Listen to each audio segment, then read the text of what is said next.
duhet shohim pak edhe atë pjesën politike dhe diplomatike. Amerikanët politikisht nuk mund të humbin, pas diplomatikisht nuk mund të humbin. Nuk e besoj se do të përulen me gjithë të skandalin që ka bërë ky njeri, me gjithë të ofendime, me gjithë të sharje, me gjithë të talli që ka bërë, qoftë edhe me vetë presidentin Trump, nëse ju kujtohet, ajo që bëri me Macronin ishte skandaloze, kur gjithë mediat e botës por me të dhe Trumpi nuk besoj se kalon dhe është. Dhe ajo që është kryesorja pastaj që Trumpi ka dhe një në stafin e tij ka Suzin e cila ajo i bën gjithë agjendat dhe gjithë programet e Trumpit.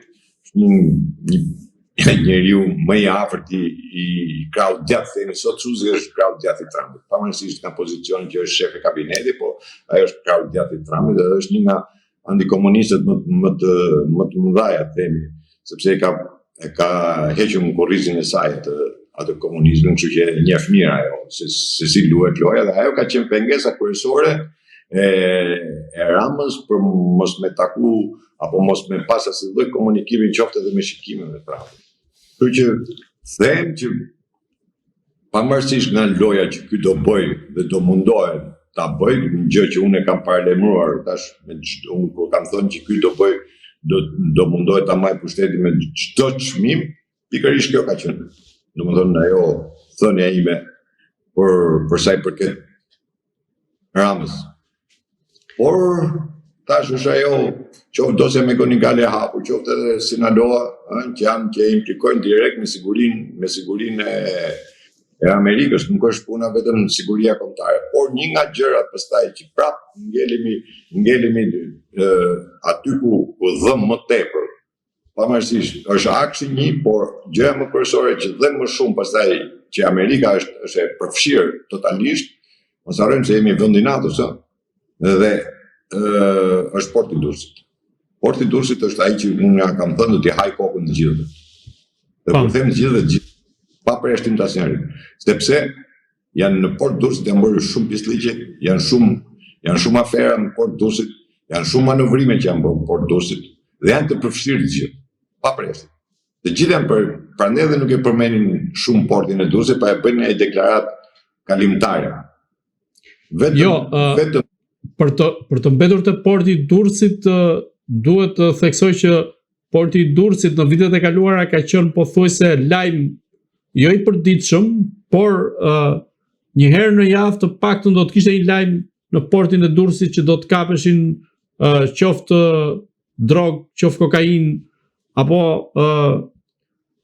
raste të tjera, ndërkohë tashmë është çdo gjë në qetësi. Nuk është problemi tek lajmi i Portit Durrësit te kokaina, sepse kokainën kur ikën dy kontener me kokainë kam qenë unë që nuk ka qenë PD, kam qenë unë që kam denoncuar. Ikën qoftë edhe për mbetjet, kur unë fola për mbetjet që u nisën dhe ikën nga Porti i Durrësit, nuk ka fol njeri. Vetëm u desh një organizat pastaj ndërkombëtare që doli dhe tha që prit se patjetër që u bë ajo që u bë. Dakor? Por nuk e kam problemin qoftë tek kokaina apo ke kjo që bëhet. Si Port Durrësit dhe Porto Romano. Transferimin tek Porto Romano, kur Kalata 1 shkon në Porto Romano dhe ka pas një gjerman dhe ai gjermani i fshehur me disa persona të tjerë që janë edhe publika, bëjnë edhe moral. E bërën edhe i gjyq, morën një 15 milion euro, pastaj e shitën Kroati vazhdon bën atë tregtinë e plerave, mbetjeve, më thash vazhdojnë akoma. Por kam thënë, është siguri kombëtare Porti i Durrësit një është edhe pjesë e NATO, sepse aty përsupozohesh të bëhesh porti për NATO. Dhe nga 82.000 hektar që është, ajo është vetëm 32.000 hektar. Kështu që edhe në hektar ata e kanë zvogëluar. Dhe pranë edhe gjithë aferat që janë bërë Port Durrësit janë aferat të cilat do t'i hajnë kokën çdo njeriu aty që është i përfshirë në Portin e Durrësit. Ashtu siç ndodhi edhe me aeroportin e Vlorës, ku ju deklarova atëherë që thash që nuk është konflikt ndërmjet dy persona, por është konflikt i cili duhet transferuar diku tjetër, sepse duhet futeshin patjetër oligarkët rusë për të marrë raportin e Vlorës. Ishte falë ndërhyrjes së Amerikës në mënyrën e saj që u blloku dhe nuk u bë ai transferim. Nuk e dëgjoni më besoj raportin e Vlorës.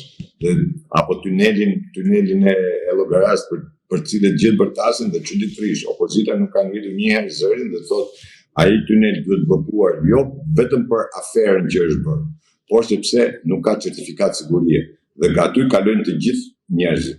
Dhe është nesër kur ai tunel të shëmbet, sepse nuk ka kolaudim ai tunel, ai nuk ka certifikat sigurie. Nesër kur të shëmbet kush do mbaj përgjegjësi për jetën e humbur njerëzit. Zoti i rujt shqiptarët mos ndodh asgjë, por ai është një nga tunelet më të rrezikshme që mund të ketë Shqipëria.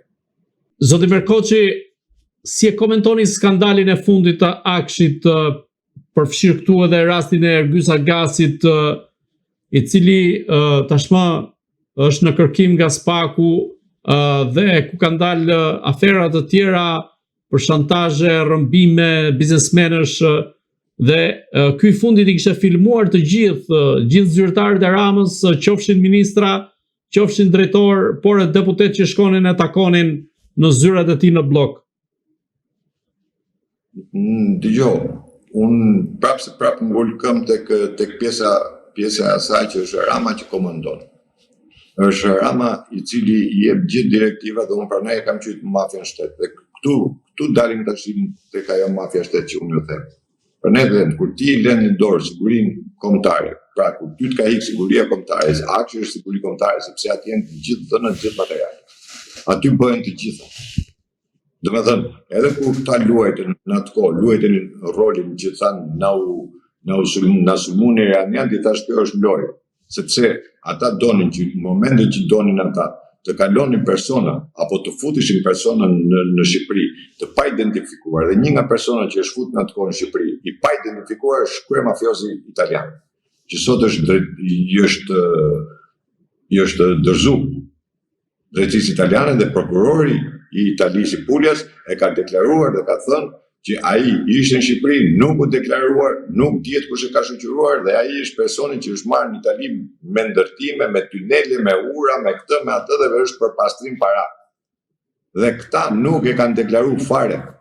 Dhe pikërisht këtu kemi të bëjmë me siguri kombëtare të Amerikës. Unë jo më poti kam thënë që Rama ka prek sigurinë kombëtare të Shqipërisë dhe të Amerikës.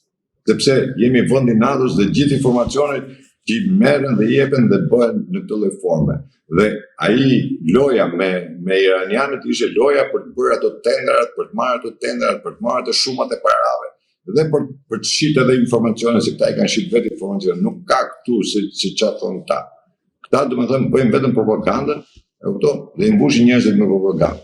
Dhe kjo është ajo që duhet ta kapësh, si më thon, drejt nga brirë. Nëse kap nga brirë, pastaj e mund.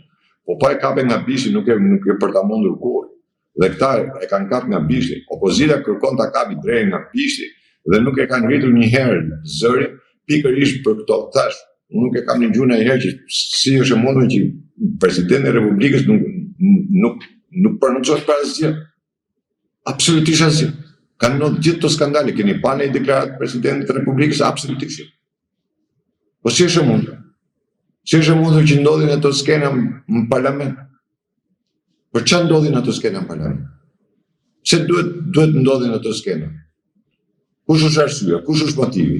Për atë që ti e ke firmos vetë, pastaj ngrehesh dhe kundërshton atë? Zotri, jemi në një moment ku Shqipëria është zbuluar dhe çuditërisht individ të veçantë komandokan institucione. Komandon shikun, komandon këtë, komandon kush do marri këtë tenderin këtu, ky atje. Po mirë, ky njeri, kush e ka dhënë mandatin? Mandatin e ka dhënë kryetari. Kryetari i mafias që është Edi Rama. S'ka njeri tjetër. Se s'të jep dot njeri tjetër këtë lloj mandati, këtë lloj force.